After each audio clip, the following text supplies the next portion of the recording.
All right, so let's have a conversation about this song. Tell me about it. Okay. So there is this artist named Rod Wave. He has a song called Heart on Ice.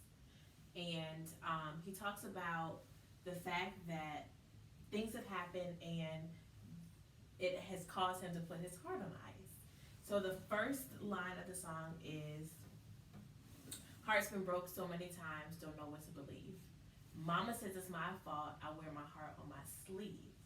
So my question is, how do we move forward in life and begin to be great and not allow circumstances to affect the decisions that we're making?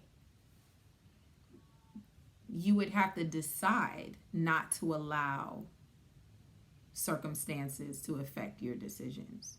Like that's a conscious choice.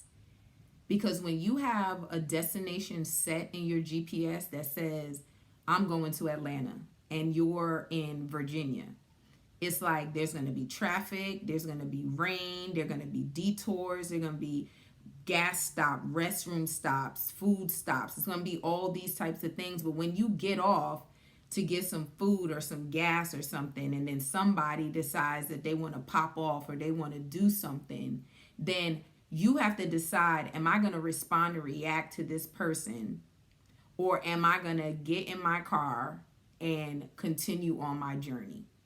That's literally how you decide, because making a decision at that moment to respond and react to that person can completely take you off your journey.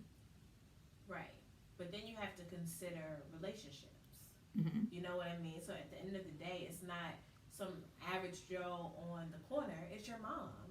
You know what I'm saying? And it's, those thoughts of, I don't want to disrespect my mom, or the things that have been implanted in you to where these aren't just random opinions. So you're trying to figure out life, you're trying to figure out what the hell is going on with you. You don't know what move to make next. But these people that are connected to you, that are truly, honestly trying to help you, are giving you advice. Right, You know it's what I bad mean? advice. It's bad advice. And for me personally, a title doesn't change the fact that you are a distraction and a disruption to my journey. Period. It's like if we're in a boat and mom is poking holes in the boat, what you gonna do?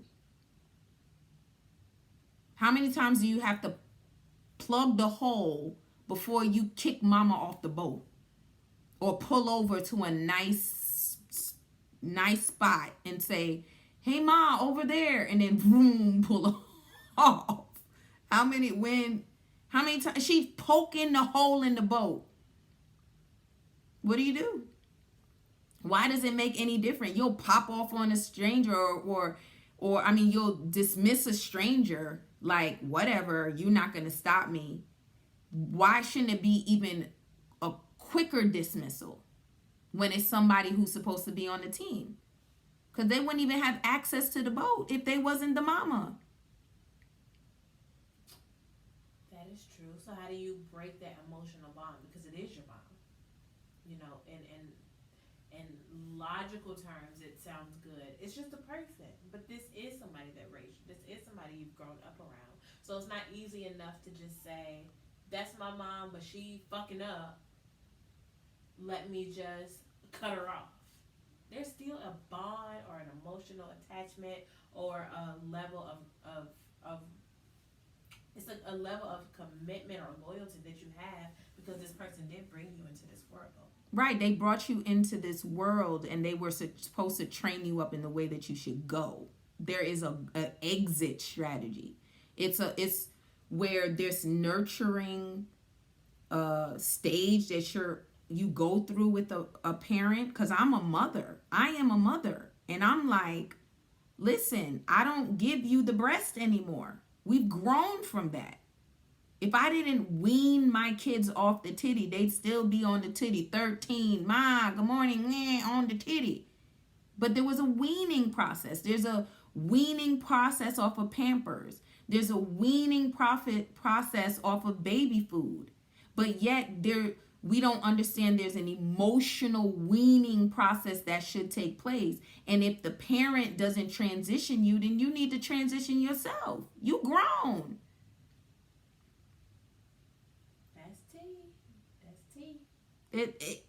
We're not doing it the right way. That's why people are suffering. Mom's voice should not be louder than my own.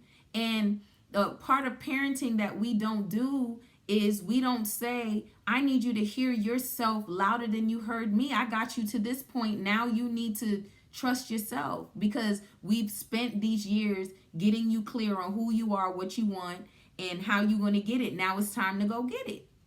Right. So my thing then, question going back to the original question, how do you decide to just not become numb to it all?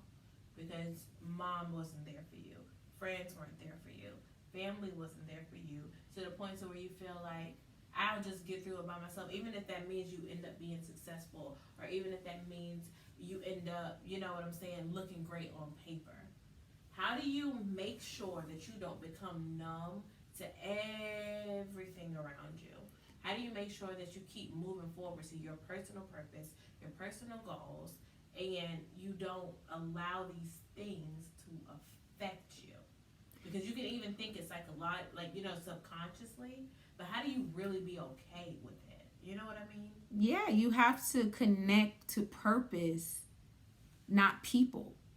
Because people change, but your purpose stays the same. People come and go. People die. You got to keep on going on this journey called life. Nothing is predictable. So anything you do have control over, which are primarily the relationships that you have in your life, then you have to be extremely cautious about who you allow to just remain in your circle of purpose when they're not rooting for you. And when I say not rooting for you, it doesn't, like, people can only tell you what they know and what they believe for themselves. They can't dream for you. They don't know your purpose. But the moment they start irritating your spirit and making you feel some type of way about it, you got to put those boundaries in place. You have to, because it's about protecting the purpose. That's my story, is that if you trigger me, you have to go, because I don't have 3 months to be depressed. I don't have all day to be anxious. I'm not popping no pills and doing all of that stuff just to not escort you up out of my space. You got to go. And when I get to a place where I can deal with you, then maybe I'll be back. But if not, I got purpose. Purpose is connecting to people that I am here to serve. I've done the serving you as your child. I got to go. So you think it's just a matter of making that decision in this moment, even though it's uncomfortable, even though you feel a little guilty, a little sad, and knowing that the purpose outweighs the circumstances? Is that what you're saying? I'm saying purpose over everything. It's not about being comfortable. It's not about any of that. Because number one, if you were raised properly, most of the people that have this struggle is because you weren't raised properly. If you were raised properly, then it's go be great. If you were raised properly, you wouldn't have to go through this emotional process of dealing with someone that's not really rooting for you, because the relationship would be healthy. We're talking about an unhealthy situation. So the question is, why are you desperately holding on to unhealthy situations?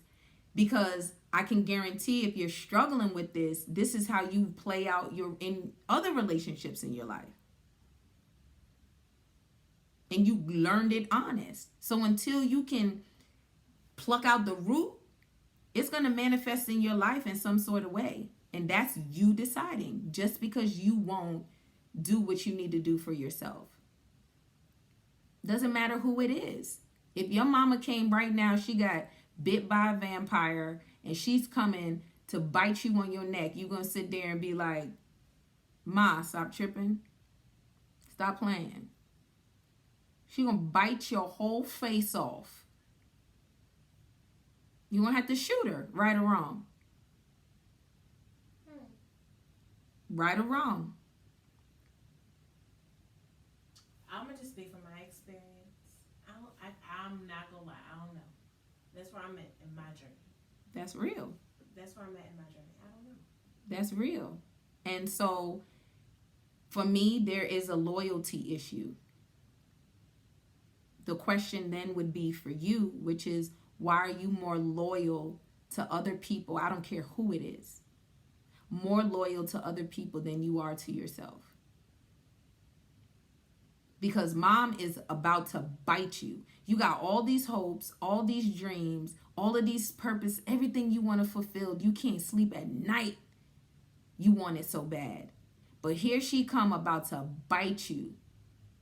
And you're not sure if you're going to shoot her in the face. Why? And I think that's the part of you being my mentor, you know, because we're taught things and we're domesticated, which is something that I've been learning. Mm-hmm. And things are ingrained in us as we grow up. So when you begin to discover who you are, what you want, and things like that, you have to unlearn all this shit that people have taught you.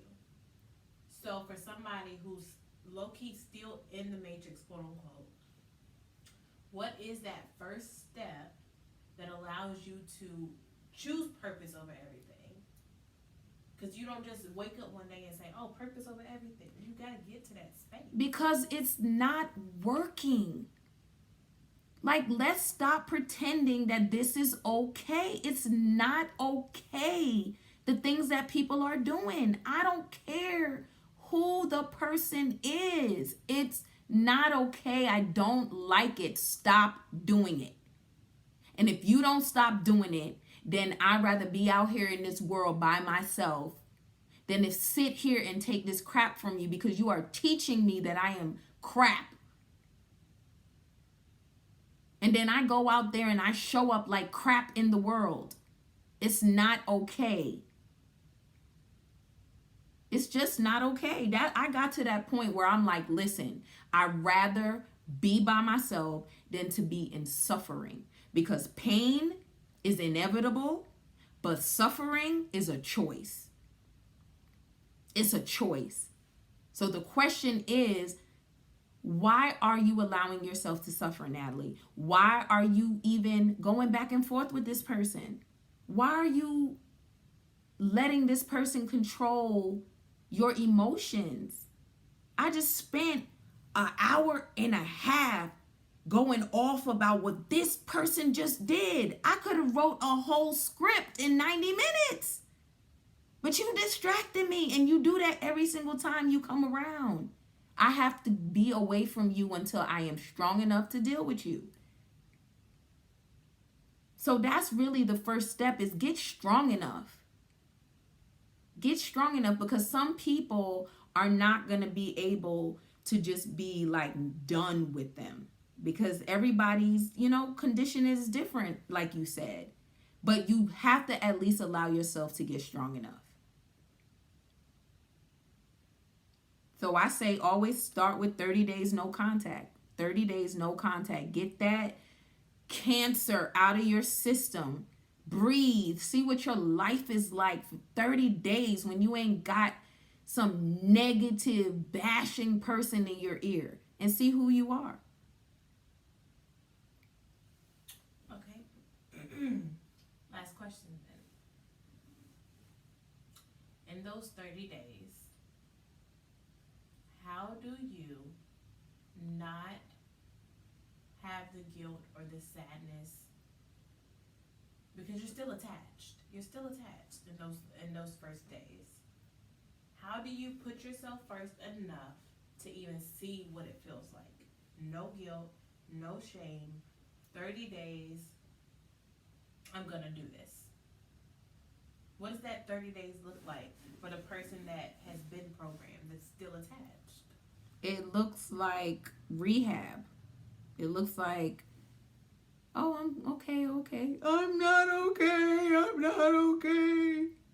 But that's why that's why I love mentorship. That's why I love accountability and people who actually are really just going to get in the mud with you, because as you're going through your process and you're like, oh, I feel some type of way, I'm going to say why and help you through your emotions so that you can get clear that you are addicted to the pain. You're addicted to the chaos because it's all you know. But the more and more you just get a little bit of oxygen inside of you, the better you are. 30 days is not going to fix you. You know what I'm saying? But it is the beginning of a process. What do you look like showing up with this person after 30 days? That's going to show you how bad this thing is, or how free you feel. But you got to allow everything to come up. Why do I feel guilt? Why do I feel shame? What's happening with me? Why am I sad all of a sudden? Like, everything that's coming, you got to come up and be honest about it so that you can deal with it. So let's get to work. What you say? I'm working.